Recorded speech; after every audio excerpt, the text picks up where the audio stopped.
by the power of Grayskull.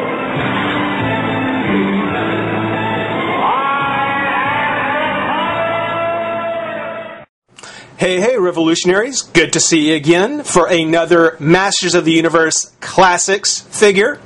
That's right. Yesterday was the game day. Buzz-Off has sold out at this point, but being that he is the final figure, and that's kind of interesting to think about, that through everything this year, all the stress and the frustration and everything that Matty put us through the entire 2010 game days, that here in December, at the end of the year, we just finally get one figure, and it's the Club Eternia. No stress, no muss, no fuss, not for anyone who subscribed, just a final figure.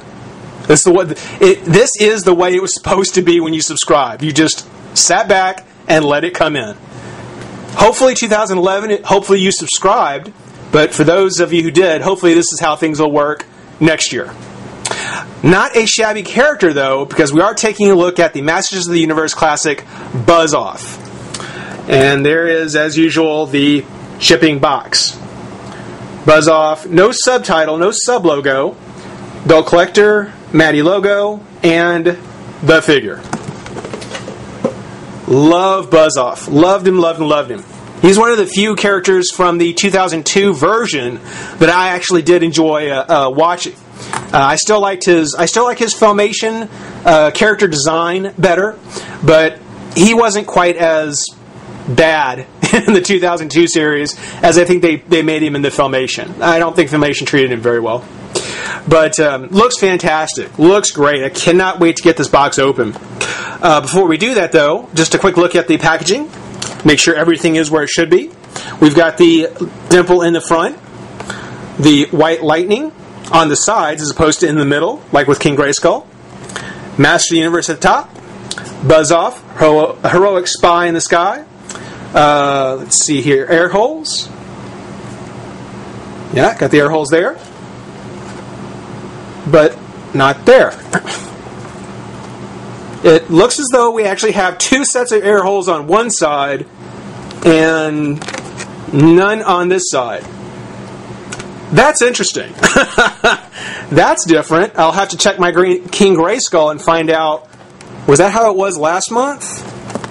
I'm just picking up on that. Oh, well, interesting. Okay.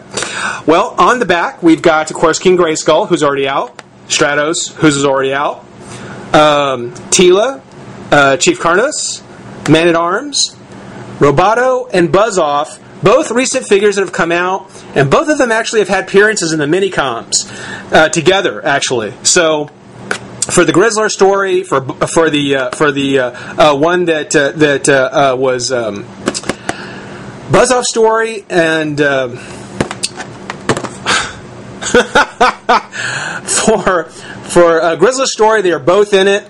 And then, of course, now it'd be nice if Mechaneck came out next, because he seems to be the next one in the story. Roboto to Grizzlor to Buzz-Off to Mechaneck. That's the way it should be based on how the mini comics seem lined up. But yeah, I'll get to the mini-coms here in a moment. I do want to kind of go over his bio just real quick. Heroic King of... Well, I'm not even going to bother saying his name because that's not really a name. But Heroic King of the Andrenids, a bee-like species closely related to both the Keks, insect people, and the Arachnospider warriors. Buzz-Off, because that's not a real name. Buzz-Off race evolved into fierce warriors guarding their home and their ambrosian honeycombs with stubborn dignity.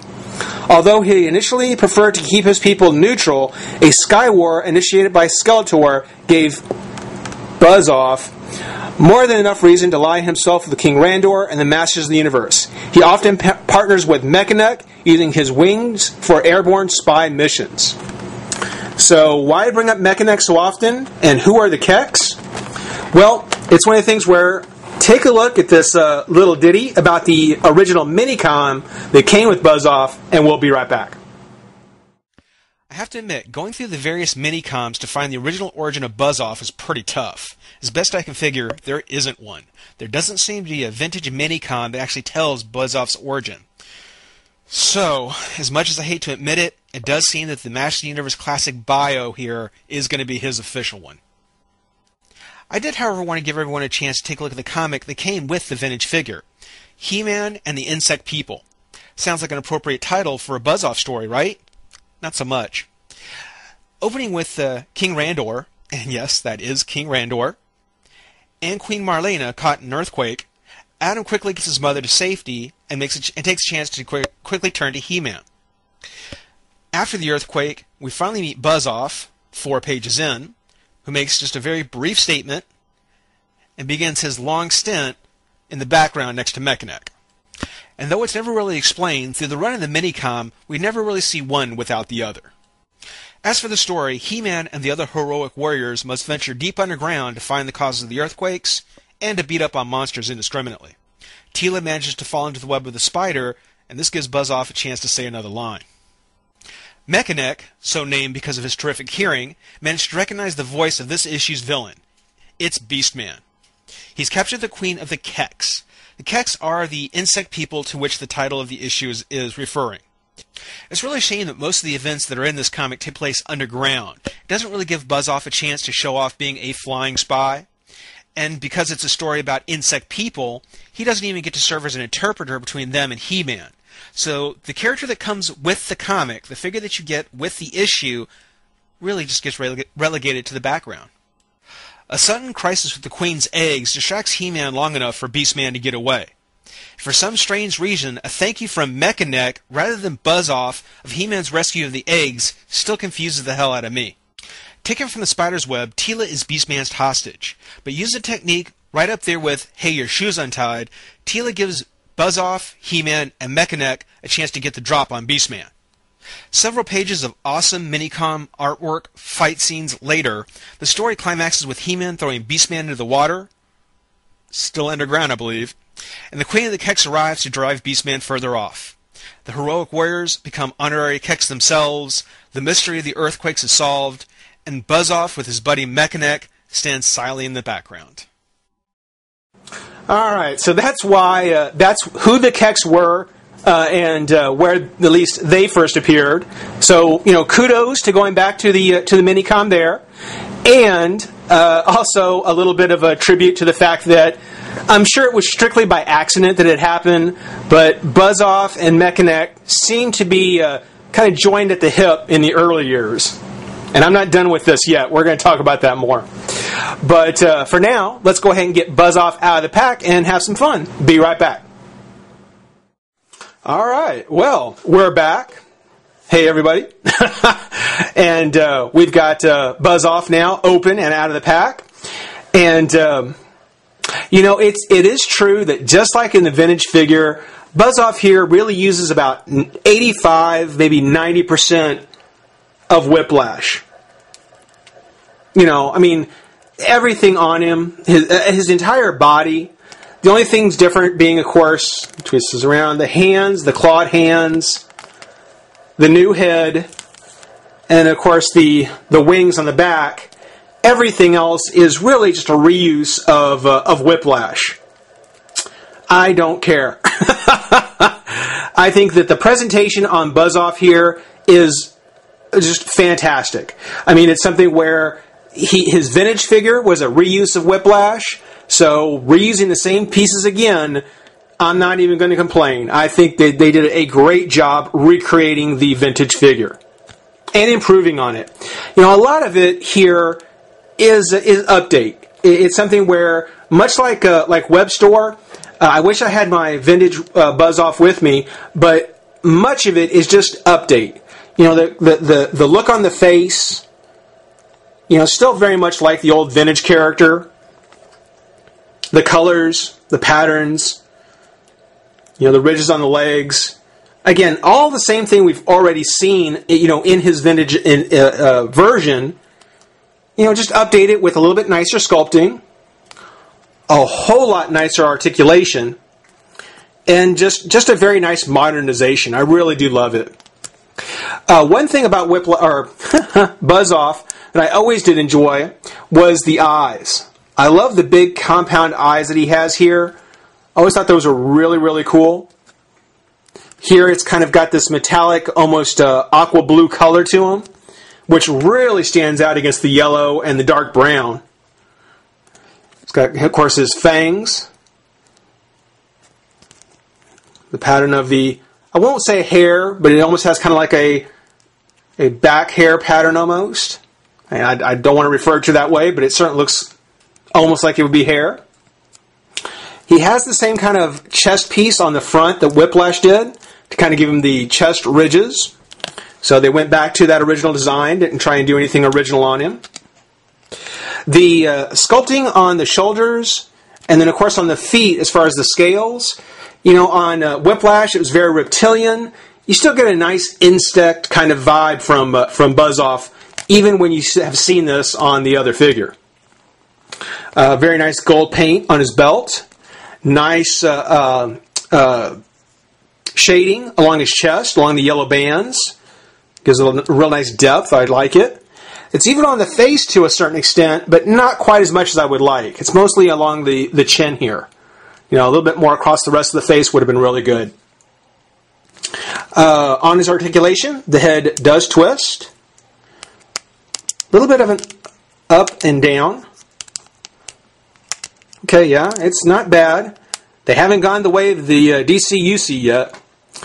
Shoulder comes up, out, twist at the shoulder here, twist the bicep, elbow, and wrist, so to speak. This one, a couple of minor things to kind of go over. Here, it looks as though that the arm is kind of spreading apart. If you give it a squeeze, it kind of goes back in place, but only until the plastic starts to open up again. So you may have to take a blow dryer, at least I may have to take a blow dryer, and soften it up, and then, put a rubber band on it, and then cool it down, just to kind of get it to hold tight again on the elbow. It doesn't look like it's going to come off, but it definitely opens up and separates here. Again, maybe that's just mine. I'm hoping it is. He does have, as I mentioned, the chest piece here, but it doesn't interrupt his crunch at all. Crunch still works just fine. And his twist. Legs come up and out. Twist here at the top of the thigh, bend at the knee, foot, and a little bit of a pivot. To nitpick a little bit more on this one leg, it definitely looks as though there's some streaks on here and a few kind of splatters of paint. So as far as this one leg goes, not quite as nice as I guess it should have come out like here. But again, that's just things happen. Every now and then you'll get a bad version. Again, kind of a few paint issues here. There is a twist of the boot, which I neglected to mention, but he does have his twist of the boot, like all the Masters of the Universe. Along with the articulation in the figure such, his wings also have a ball and hinge joint. Come out and back, twist. Which I would really like to see them start to incorporate this design on the wings of the DC characters. Not to say that Hawkman or Hawkgirl's wings were bad, but this much more elegant design. Really, really love how it turned out. It looks great. Get quite a wide range of particulars with that joint. And just like with the vintage figure, when you look at his wings, there are all kinds of like little circuit patterns and doodads. He's supposed to be a B character, but it almost looks like as though he's kind of supplemented himself with some extra gadgets. Much like Webstore, he also comes with an extra set of arms. So, whereas a spider has 8 legs, a bee does have 6. So here we have 2 arms, the 2 sides, and his legs here. So kudos for the Four Horsemen for being at least accurate by nature. Web store. Buzz Off actually comes with his helmet. I was never a big fan of the helmet in the Classics version. And even though I do like the way it looks more on him here, it doesn't actually look as big and bulky as it did on the vintage figure. It actually does look pretty good and seems to fit him very well. It seems as though then that since I started putting it on his head, the paint on his one antenna kind of started to rub off. So for a totally different reason, I'll probably leave the helmet off of this one and leave his head as such, which is the way I had my vintage figure. He also comes with his axe, which actually looks really good. It's actually more of his 2002 weapon, which fits in like so. Actually, oops, well, like so. Fits into his claws very, very nicely. So great character for to wrap up 2010. Definitely appreciate Maddie's work on it. I really hope that we're getting we're going to get all this and more for 2011. It's going to be a great year. I can tell already, guys. If you didn't pick up Buzz Off, if you haven't subscribed to the 2011s, I don't know what to tell you. These are a great line of figures, and with the new subscription service, I'm hoping it can only get better. Hope you enjoyed watching. Rate, comment, subscribe, join the revolution. We'll see you soon. Bye-bye.